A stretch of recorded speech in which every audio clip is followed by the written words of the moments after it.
આકાશવાણી અમદાવાદ વડોદરા પ્રાદેશિક સમાચાર સોનલ પરમાર વાંચે છે. ગુજરાત માધ્યમિક અને ઉચ્ચતર માધ્યમિક શિક્ષણ બોર્ડે રાજ્યમાં ધોરણ 12 વિજ્ઞાન પ્રવાહની પૂરક પરીક્ષાનું 30.48% પરિણામ જાહેર કર્યું છે. સત્તાવાર માહિતી મુજબ રાજ્યમાં જૂન અને જુલાઈ મહિના દરમિયાન લેવાયેલી આ પૂરક પરીક્ષા 26,927 વિદ્યાર્થીએ આપી હતી. આમાંથી 8,142 વિદ્યાર્થીઓ જ પ્રમાણપત્ર મેળવવાને પાત્ર થયા છે.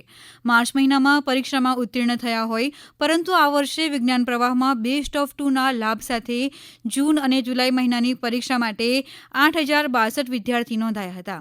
આમાંથી 4,245 ઉમેદવારોનું પરિણામ સુધર્યું છે.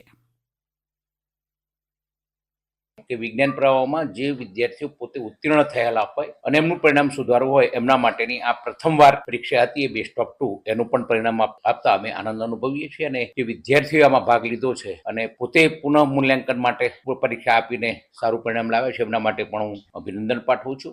ધોરણ 10નું કુલ પરિણામ 28.29% પરીક્ષાનું પરિણામ આવેલું છે. 12માં સામાન્ય પ્રવાહનું પરિણામ 49.26% છે અને વિજ્ઞાન પ્રવાહનું પરિણામ 30.48. પ્રથમ વખત કુલ 7,744 જેટલા છોકરાઓએ એમને નોંધાવેલી હતી ઉમેદવારી. તે પૈકી 7,742 ઉમેદવારો રહ્યા હતા.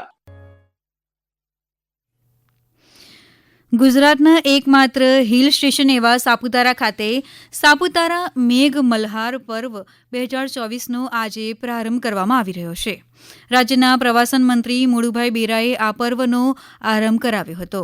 પ્રવાસન પ્રવૃત્તિને વેગ આપવા રાજ્ય સરકાર સાપુતારા શબરીધામથી સ્ટેચ્યુ ઓફ યુનિટી સુધીની પ્રવાસન સર્કિટ વિકસાવવા બાબતે પણ કાર્યારંભ કરવામાં આવ્યો હોવાનો ઉલ્લેખ મંત્રીએ કર્યો હતો. ગિરિમથક સાપુતારા ખાતે દર વર્ષની જેમ આ વર્ષે પણ રાજ્યના પ્રવાસન નિગમ દ્વારા આજથી 28 ઓગસ્ટ સુધી એટલે કે એક માસ સુધી મોન્સૂન ફેસ્ટિવલનું ભવ્ય આયોજન કર્યું છે. મેઘ મલ્હાર પર્વ ઉદઘાટન કાર્યક્રમ બાદ સ્ટેપ ગાર્ડન સર્કલ પાસેથી રેઇન રન મેરેથોનનો પણ પ્રારંભ કરાવાયો હતો. રાજ્યમાં અત્યાર સુધીમાં મોસમનો 55.93% વરસાદ વરસ્યો હોવાનો અહેવાલ છે. આમાંથી સૌથી વધુ 75.69% વરસાદ કચ્છ જિલ્લામાં વરસ્યો છે, જ્યારે સૌથી ઓછો 30.12% વરસાદ ઉત્તર ગુજરાતમાં નોંધાયો છે. સત્તાવાર આંકડા મુજબ અત્યાર સુધીમાં 34 તાલુકામાં સરેરાશ 39 ઇંચ અને 43 તાલુકામાં 20થી 39 ઇંચ જેટલો વરસાદ નોંધાયો છે. ગાંધીનગરના માણસા તાલુકામાં સવારે 11 વાગ્યા સુધી 3 ઇંચ જેટલો વરસાદ ખાબક્યો છે. ધોધમાર વરસાદના પગલે ઇટાદરા, સોલૈયા સહિતના ગ્રામ્ય વિસ્તારોમાં ઘૂંટણસમા પાણી ભરાયા હતા, જ્યારે માણસા ગાંધીનગર હાઈવે પર દ્રશ્યતા ઘટી જતા વાહન ચાલકોને મુશ્કેલી પડી હતી. તો આ તરફ ખેડૂતો વાવણીમાં જોડાઈ ગયા છે. પંચમહાલ જિલ્લામાં અત્યાર સુધી મોસમનો 31% વરસાદ નોંધાયો છે અને 1,52,000 હેક્ટરમાં વાવેતર થયું છે. પાનમ ડેમમાં પણ નવા નીરની આવક નહિવત હોવાથી તે 52% જેટલો જ ભરાયો છે. હજી ખેડૂતો સારા વરસાદની રાહ જોઈ રહ્યા છે.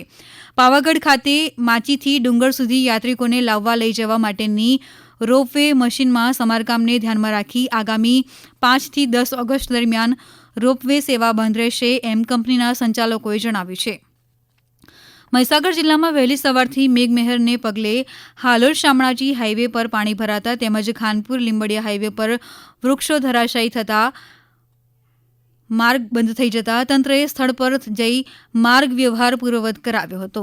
જિલ્લાના મુખ્ય મથક લુણાવાડામાં 4 ઇંચ અને સંતરામપુરમાં 5 ઇંચ વરસાદને લઈ ચીબોડ નદી 2 કાંઠે વહી રહી છે, જેના કારણે રાજ્યના 8 જિલ્લા માટે જીવાદોરી સમાન કડાણા ડેમમાં પણ 6,000 ક્યુસેક પાણીની આવકને લઈ કડાણા ડેમની જળસપાટી વધી રહી છે. સાબરકાંઠા જિલ્લાના પ્રાંતિજમાં આજે સવારે 8 થી 10માં 5 ઇંચથી વધુ, જ્યારે સવારે 6 થી 8માં મહીસાગર જિલ્લાના લુણાવાડા તાલુકામાં 4 ઇંચ વરસાદ ખાબક્યો છે. રાજ્યમાં છેલ્લા 24 કલાક દરમિયાન ખેડા જિલ્લાના નડિયાદ તાલુકામાં 4 ઇંચ, વસો તાલુકામાં 3 ઇંચ, દાહોદ જિલ્લાના દાહોદ તાલુકામાં 3 ઇંચ, જ્યારે મહીસાગર જિલ્લાના સંતરામપુર તાલુકામાં 3 ઇંચ વરસ્યો છે.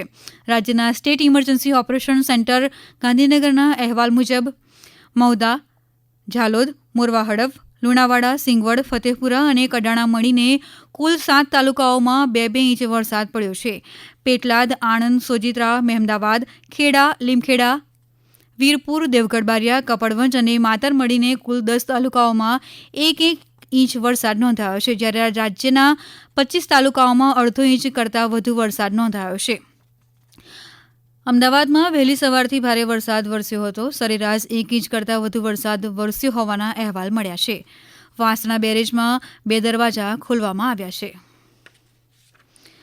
રાજ્યમાં તાજેતરમાં પડેલા ભારે વરસાદના પરિણામે 45 જળાશયો સંપૂર્ણ છલકાતા અને 7 જળાશયો 90%થી 100 ભરાતા હાઈ એલર્ટ જાહેર કરવામાં આવ્યું છે. ગુજરાતની જીવાદોરી સમાન સરદાર સરોવર યોજનામાં હાલમાં 1,78,286 MCFT એટલે કે કુલ સંગ્રહ શક્તિનો 53.37% જળ સંગ્રહ નોંધાયો છે.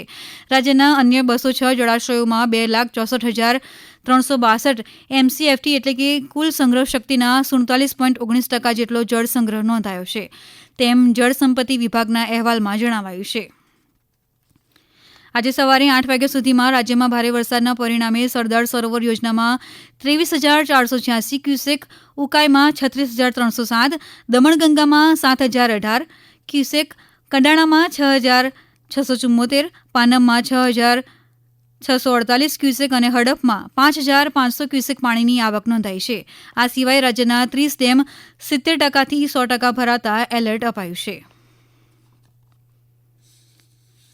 આકાશવાણીના અમદાવાદ વડોદરા કેન્દ્ર પરથી પ્રાદેશિક સમાચાર પૂરા થયા.